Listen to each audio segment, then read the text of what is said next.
Yo amis francophones, c'est Ramous. Et je fais cette vidéo aujourd'hui, elle est super importante. J'espère que tout le monde la partagera parce que c'est vrai que j'ai une annonce super importante à faire.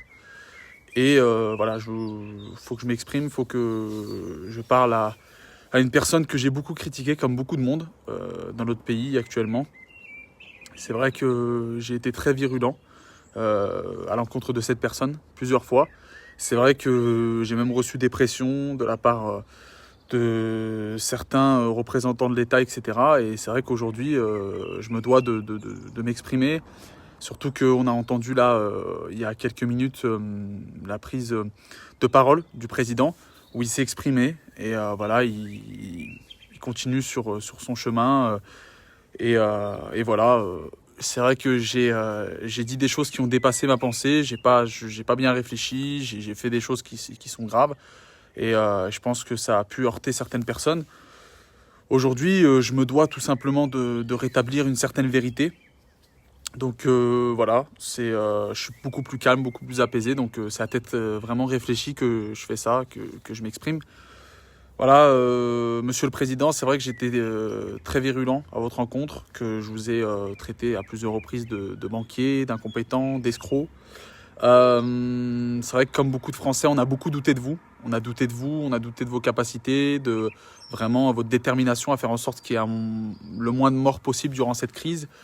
Vous sortez de la Commission européenne et on sent que vous savez très bien ce que vous faites. On sent très bien que voilà, vous avez dit que vous avez négocié avec certains pays, que là, les efforts allaient être faits, que c'était important et que voilà, la vie ne serait pas la même. Et on en est conscient, nous les Français, on en est vraiment conscients. Et c'est pour ça que voilà, moi, je voulais vous présenter mes excuses, sincèrement, mes plus plates excuses, parce que y a un moment où voilà, faut pas pousser le bouchon trop loin, faut pas dire des choses comme celle-ci. Vous êtes quand même le président de la République, vous représentez le peuple, vous êtes le protecteur de la nation. Et c'est vrai que ce qui s'est passé, voilà, c'est qu'on a été nombreux à péter les plombs. Et je pense qu'on est nombreux dans le même cas à avoir eu cette colère, à ne pas comprendre pourquoi ça se passait comme ça, pourquoi est-ce que vous aviez pris un peu de retard. Maintenant, c'est vrai que les choses sont comme ça, on peut pas refaire le passé, on peut pas. C'est trop facile de parler. Voilà, on n'est pas à votre place. Peut-être qu'à votre place on ferait mieux, peut-être moins bien, mais en tout cas voilà. C'était important pour moi de vous le dire. Voilà, je suis très peiné et je voulais vous dire sincèrement que voilà, je m'excuse de vous avoir traité tout simplement de banquier. De simple banquier, parce que c'est vrai que même si j'ai beaucoup de respect pour les banquiers en général, mais c'est vrai que je vous ai traité de banquier et c'est faux. Vous n'êtes pas un banquier, vous êtes un très grand banquier. Un très très grand banquier. Parce que voilà, je vous dis la vérité, c'est que vous êtes extraordinairement fort pour ne faire que compter l'argent. C'est dingue puisque vous avez le comportement d'un grand banquier qui, lorsqu'il veut appeler son client pour prendre des nouvelles et que son client lui dit Monsieur Macron, je suis en phase terminale, j'ai un cancer généralisé, je vais mourir dans quelques heures.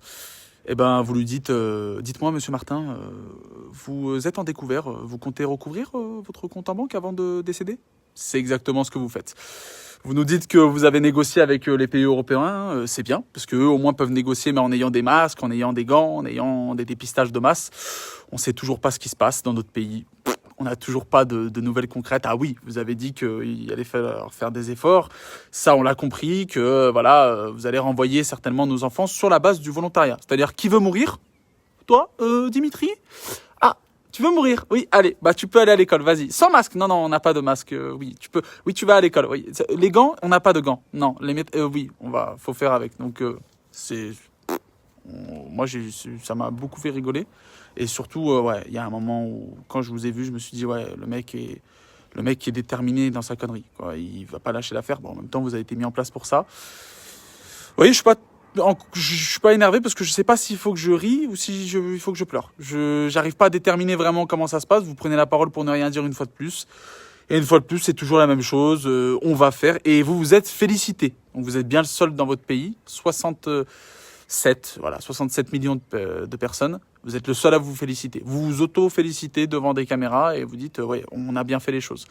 D'accord. Bon, écoutez, Monsieur le Président, je pense que vous n'êtes pas un banquier, vous êtes un très grand banquier. Vraiment le meilleur, je pense, banquier, puisque Voilà, vous comptez encore nos fonds de poche alors qu'elles sont trouées et qu'elles laissent rentrer à l'intérieur de nos jeans et de nos vêtements le coronavirus. C'est incroyable. Vous êtes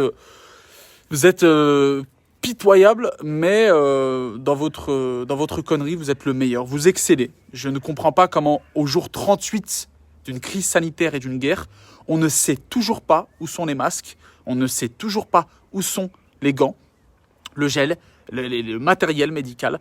Il y a une deuxième vague qui arrive. Je vous préviens, si la deuxième vague arrive, les hôpitaux ne tiendront pas. Ils ne tiendront jamais, puisqu'ils sont en déficit budgétaire, déficit de personnel et surtout déficit de matériel. Ils n'ont rien. Donc, vous nous parlez encore une fois pour nous parler de l'Europe, la souveraineté européenne, mais franchement, on se torche le cul avec. Franchement, c'est vraiment là, vraiment, ça commence à devenir grave là. Franchement, je comprends pas comment est-ce que vous pouvez continuer dans cette ligne. Ou sinon, c'est fait exprès. Sinon, voilà, je suis désolé, on va pas faire les complotistes à 2 balles, mais sinon, c'est fait exprès. Sinon, vraiment, ça vous arrange et voilà, il y a un problème. C'est-à-dire que vous mettez des primes en place, voilà, c'est très bien. Mais vous mettez des primes en place pour les personnes les plus démunies. D'accord, mais est-ce que vous êtes au courant que vous avez une classe moyenne aujourd'hui dans votre pays qui souffre quotidiennement du fait de payer des impôts qui sont élevés et qui ont des salaires qui ne suivent plus? Vous êtes au courant de ça? Je vous pose des questions. C'est-à-dire que voilà, vous avez dit que dans votre famille, il y avait beaucoup de médecins. Bah, vous devez pas beaucoup communiquer avec eux. Ou peut-être qu'ils vous font la gueule comme nous, mais faut communiquer avec eux, Manu. Faut parler, faut discuter. Voilà, je sais pas, vous allez dans un supermarché, vous allez... Franchement, non, il est temps le temps de se réveiller, de sortir de son film. Voilà, l'économie c'est bien, la vie c'est mieux. Voilà, maintenant au bout d'un moment, va falloir se réveiller. Je comprends pas. Donc ouais, en fait, mes excuses surtout pour les banquiers à qui j'ai manqué de respect, parce que vous êtes un très grand banquier. Vous êtes un chef des finances, vraiment. Je comprends pas. Là, il y a vraiment un souci. Donc, pour le coup, voilà, Monsieur le Président, c'est grave. C'est vraiment très grave et je ne sais pas comment vous allez pouvoir vous laver les mains, parce que nous, on peut se laver les mains face au corona, mais je ne sais pas comment vous allez vous laver les mains face au sang que vous avez sur les mains par rapport à ce que vous avez fait. Parce que certes, et je les vois, et je ne vais pas me mettre en colère, tous ceux qui sur Internet disent « Oui, mais si t'es pas content, va à sa place. » Non, mais je n'ai pas choisi, moi, de faire la politique. J'ai pas choisi de donner mon cul, là, comme eux. Et voilà. Parce que même si vous voulez rentrer dans un cercle politique et vouloir faire le mieux, c'est un système qui est déjà prédéfini. Donc même si vous venez avec plein de bonnes intentions, c'est déjà rodé, on va vous sevrer. Et au final, vous n'allez faire que travailler pour la Banque européenne, pour les Européens, et puis vous allez être sevrés. Donc en fait, c'est eux qui ont choisi leur cursus. Donc je n'ai pas à payer pour eux, et moi, je ne fais que mettre le doigt sur leur incompétence. Et c'est le but aussi, parce qu'on est en liberté d'expression, et il faut l'accepter. Mais au bout d'un moment, je suis désolé, là, c'est trop, là. Là, il y a un moment... en fait, vous qui regardez cette vidéo, 5 secondes, mettez-vous 5 secondes dans le contexte. On est le 38e jour, on n'a toujours pas de gants, toujours pas de blouse, toujours pas de masque et toujours pas de dépistage de masse. Et on va renvoyer nos enfants à l'école sur la base du volontariat. Bien sûr, ouais, c'est tout. C'est tout. On n'a rien de plus. On ne sait pas comment va se passer. Alors oui, on va procéder par étape, par région. Mais les gars, c'est pas comme ça, franchement. Vous avez vu le Portugal, l'Allemagne, tous ces pays, comment ils ont géré? Il y a des pays comme la Géorgie qui distribue des masques dans la rue. Et nous sommes la 6e puissance mondiale.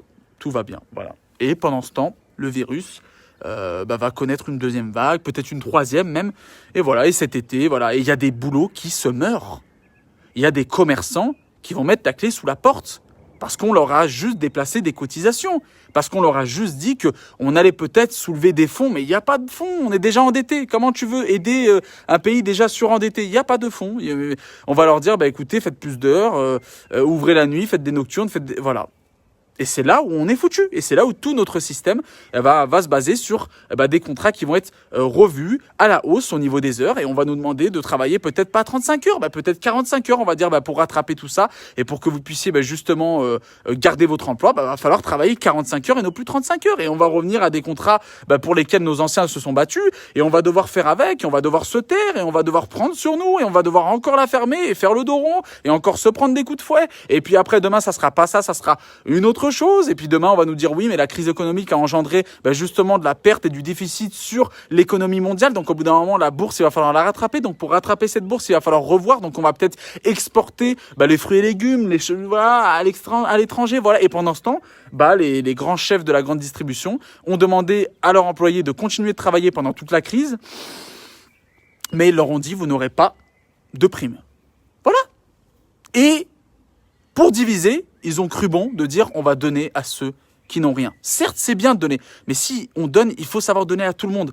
Ce sont les grands actionnaires qui ont fait des dons pour Notre-Dame, qui aujourd'hui sont sur messagerie vocale et qui aujourd'hui ne font pas de gestes et de primes pour ceux qui ont maintenu leur magasin, leur Leclerc, leur Auchan, leur Carrefour, leur Lidl, leur U, leur Intermarché, voilà, tous ces magasins, ils ne leur feront pas de prime, parce que c'est comme ça, parce qu'il fallait le faire, parce que c'était indépendant de la personne des grands patrons, c'était indépendant de la personne du président, du ministre de la Santé. Mais on vous a quand même demandé, à vous, amis français, d'aller voter.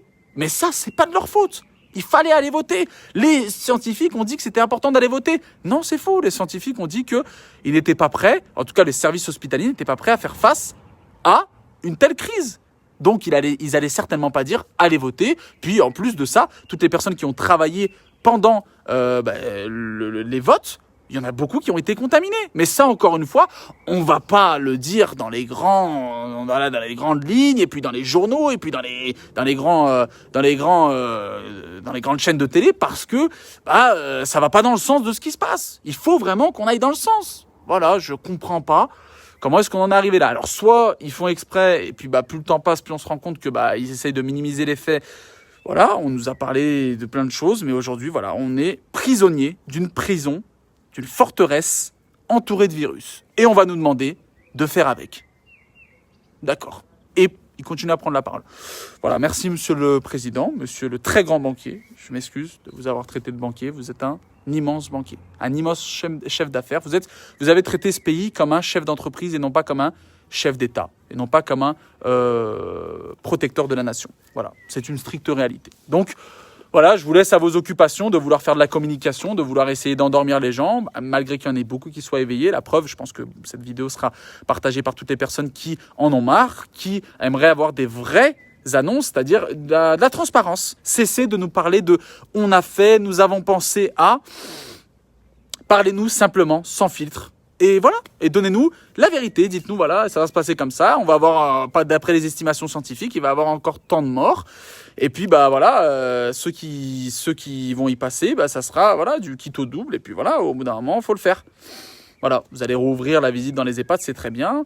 Vous allez rouvrir les écoles, c'est très bien. Mais on n'a toujours pas de vaccin, toujours pas de dépistage de masse, toujours pas de réelle information. Voilà, le nouvel ordre mondial est en place, est en marche. Voilà, c'est pas la République en marche, c'est le nouvel ordre mondial est en marche. Super. Merci, Monsieur le Président, Monsieur le banquier, Monsieur le très grand banquier, excusez-moi. Voilà, mea culpa. Et voilà, je vous embrasse, et puis tous vos sbires qui m'envoient des messages pour me dire tu devrais rejoindre tel parti, tu devrais arrêter de tailler le président, peut-être te mettre à la politique. Non, ça va aller, merci. Voilà, je préfère continuer ma petite vie tranquille et ne pas sombrer dans la médiocrité, dans la merde, comme ça. Non, ça va aller. Je préfère être du côté du peuple. Je préfère mourir de faim à la table du peuple que manger vos festins garnis avec vos tables de marbre dans vos grands châteaux insonoriser des cris de douleur du peuple à l'extérieur. Merci à vous et n'hésitez pas, s'il vous plaît, si vous passez sur cette vidéo, prenez 3 petites secondes, vous la partagez, voilà, qu'on puisse faire notre mea culpa au président et lui dire tout fort qu'on s'excuse de lui avoir dit que c'était un banquier. Non, c'est un immense banquier et un immense incompétent aussi. Voilà, suite au prochain épisode, j'ai envie de dire jour 38, toujours pas de nouvelles de masque, rien. Eh dis donc. Heureusement que c'est pas une vraie guerre, parce qu'on n'aurait même pas de fusil pour se défendre. C'est la dèche. Faites attention à vous et puis prenez soin de vous et voilà. Partagez cette vidéo en masse et faites les gestes barrières, c'est tout ce qui nous reste. Parce que nos gouvernants n'ont pas l'air de vouloir réellement nous sauver. En tout cas, c'est pas l'effet qu'ils montrent au quotidien. Faites attention à vous, à très vite.